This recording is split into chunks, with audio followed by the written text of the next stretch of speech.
Tesla adalah pemimpin yang jelas dalam industri kendaraan listrik, dengan model yang memimpin dalam kategori yang berbeda. Memiliki model yang memegang rekor mobil listrik tercepat dalam produksi, Tesla juga memiliki truk pick-up bertenaga baterai yang akan datang dan truk kelas 8. Namun Tesla memiliki sebuah kategori yang kosong, sebuah van listrik, tapi itu akan berubah sebagai Tesla Van di sini.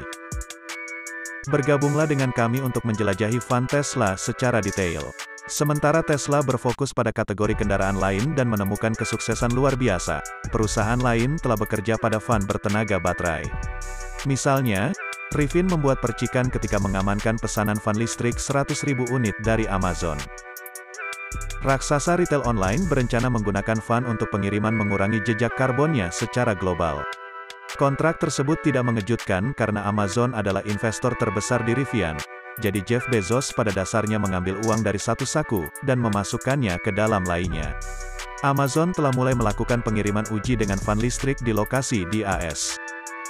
Kedatangan pembuat mobil Inggris juga memiliki van listrik yang ditargetkan pada pengiriman produk mil terakhir, karena juga ingin memasukkan tren untuk membuat setiap langkah pengiriman paket hijau. Itu adalah walk-in van yang merupakan saingan menawarkan dalam ketinggian dan panjang yang berbeda. Kedatangannya akan membangun van menggunakan konsep pabrik mikro, untuk mengurangi investasi modal dan jadwal commissioning secara drastis. Berencana untuk membawa van ke pasar pada kuartal ketiga tahun 2022. Bahkan pembuat mobil tradisional seperti Ford dan Mercedes-Benz semakin ke dalam permainan kendaraan listrik. Ford meluncurkan van kargo listrik e-Transit pada November tahun 2020. Sementara Mercedes-Benz berencana untuk menjual versi elektrik penuh dari van Sprinternya di AS mulai tahun 2023. Motor Umum juga mengumumkan rencana untuk meluncurkan van listrik pada bulan Januari. Namun semua ini tidak cukup untuk menghalangi Tesla untuk melangkah ke segmen van listrik. Bahkan Tesla CEO Elon Musk menyatakan kondisi tersebut yang harus dipenuhi untuk memulai produksi van Tesla. Selama panggilan konferensi kuartal terakhir tahun 2020, Musk mengikat produksi Tesla Van ketersediaan sel baterai. Yang persyaratan dapat dimengerti karena van listrik membutuhkan lebih banyak baterai daripada mobil listrik. Kebutuhan baterai ini mempengaruhi kendaraan Tesla lainnya pada saat itu termasuk Cybertruck dan Tesla Semi. Fast forward hingga saat ini, dan ceritanya berbeda. Tesla telah membuat banyak kemajuan dengan baterai 4680 dengan banyak perbaikan, untuk membanggakan misalnya yang baru baterai beratnya jauh lebih sedikit dan mengemas lebih banyak bahan aktif, yang mengarah pada kepadatan energi yang lebih tinggi. Yang berarti akan menghasilkan jarak tempuh yang lebih jauh. Baterai juga lebih aman dalam pengoperasian, dan biaya lebih murah untuk membangunnya. Ini baterai yang sempurna untuk van listrik Tesla. Untuk memastikannya memiliki sel baterai yang cukup untuk van listrik dan kendaraan lainnya, Tesla bekerja dengan beberapa partner baterai seperti Panasonic dan LG untuk membangun pabrik. Namun juga membangun pabrik baterai sendiri, memutuskan untuk menambahkan pabrik baterai ke Giga Berlin awal tahun ini, sehingga perlu untuk mengajukan kembali izin dari otoritas Jerman. Pada akhir 2022 Tesla berencana untuk memiliki Giga Berlin dan Giga Texas output pada baterai senilai 100 gigawatt jam setiap tahun.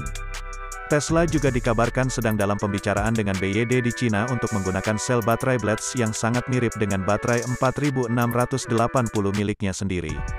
Bagaimanapun cara van listrik Tesla akan memiliki cukup baterai. Sebelum kita sampai pada kasus penggunaan van Tesla baru, mari kita bicara tentang struktur van. Van listrik Tesla dibangun di atas baterai. Struktural ini menjadi jelas setelah perusahaan mengumumkan akan pindah dari arsitektur industri skateboard yang standar. Tesla telah membuat platform mirip skateboard populer dengan roadsternya, tetapi telah memutuskan sudah waktunya untuk beralih ke kendaraan. Pertama kendaraan untuk mendapatkan keuntungan dari baterai struktural baru adalah Model Y dibuat di Giga Berlin. Sejak saat itu semua kendaraan masa depan dari Tesla akan memiliki baterai struktural. Tesla mendapat ide untuk membangun baterai struktural dari praktik industri kedirgantaraan membangun tangki bahan bakar di dalam sayap. Untuk mobil, Tesla akan membuat paket baterai yang berfungsi sebagai struktur bodi, kemudian membangun bagian belakang dan depan sasis sebagai dua bagian tunggal menggunakan preset Giga yang terkenal kuat. Sehingga paket baterai berfungsi sebagai platform struktural kendaraan dan sel baterai membantu memperkuat platform sebagai satu unit besar.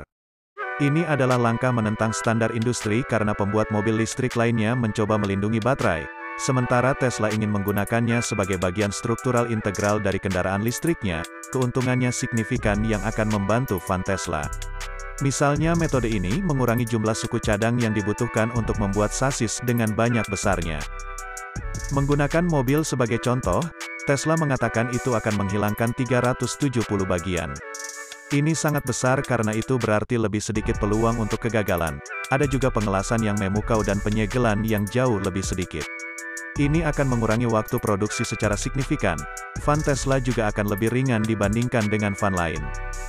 Kembali ke contoh mobil, Tesla mengatakan baterai struktural akan mengurangi massa total sebesar 10%. Hal yang baik tentang pengurangan berat, hal itu mengarah pada peningkatan jangkauan. Mobil Tesla menggunakan baterai struktural berdiri untuk mendapatkan 14% peningkatan jarak mengemudi.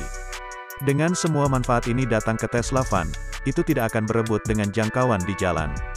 Ada fitur menarik lainnya yang dibicarakan Musk tentang van listrik yang akan kita lihat selanjutnya.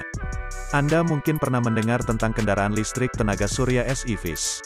Mereka adalah subsegmen dari kendaraan listrik industri. Mereka datang dengan panel surya yang memungkinkan mereka untuk memanen energi dari matahari ketika diparkir di jalan. Contohnya memasukkan Lightyear One dari Dutch startup. Model ini kelas atas karena harganya sekitar $165.000, tetapi Anda akan mendapatkan jangkauan 450 mil yang sangat besar per pengisian daya. Anda juga akan dapat menambahkan sekitar 7,5 mil per jam melalui panel surya yang tertanam di atap dan kap mesin. Panel surya pada Lightyear One salah satu yang paling efisien di industri. Van Tesla akan menjadi SEV.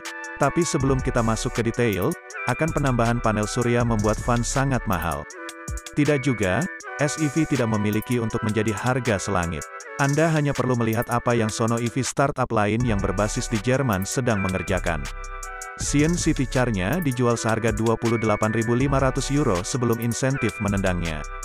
Sel fotovoltaik yang tertanam di bodi mobil dapat menambahkan hingga jangkauan 22 mil driving pada hari yang cerah. Jadi seperti apa panel surya di Tesla Van terlihat? Seperti Musk membicarakannya di Joe Rogan Podcast, di mana dia suka mengobrol tentang perusahaan dan kehidupan pribadinya.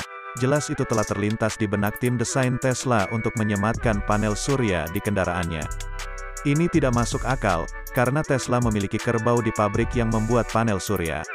Namun Musk menjelaskan kepada Rogan bahwa tidak ada gunanya melengkapi kendaraan Tesla yang saat ini ditawarkan dengan panel surya. Kenaikan biaya mobil secara eksponensial sementara tidak memberikan nilai yang cukup kepada pengemudi akan membayar untuk fitur.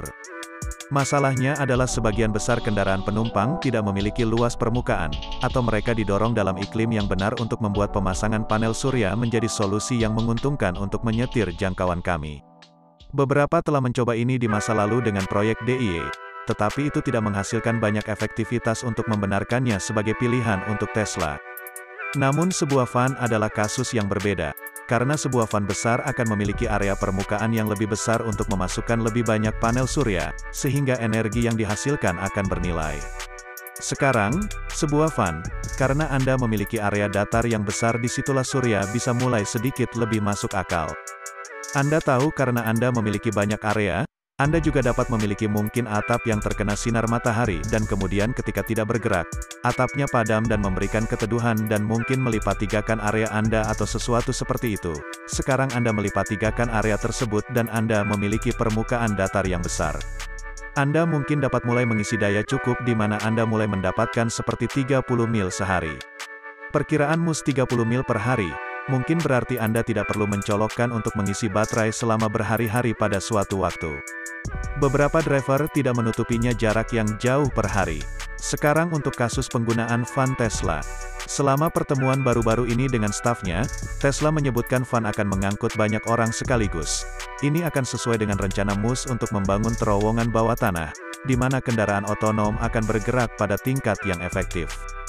The Boring Company telah melakukan uji coba di pusat konvensi Las Vegas menggunakan mobil Tesla. Tetapi Tesla Van lebih cocok untuk pekerjaan. Musk juga mengisyaratkan Tesla Van akan melayani penyandang cacat. Beberapa kendaraan listrik menawarkan ini tetapi van Tesla akan memiliki fitur yang membuat masuk dan keluar mudah bagi penyandang cacat. Beritahu kami pendapat Anda tentang van listrik Tesla di komentar.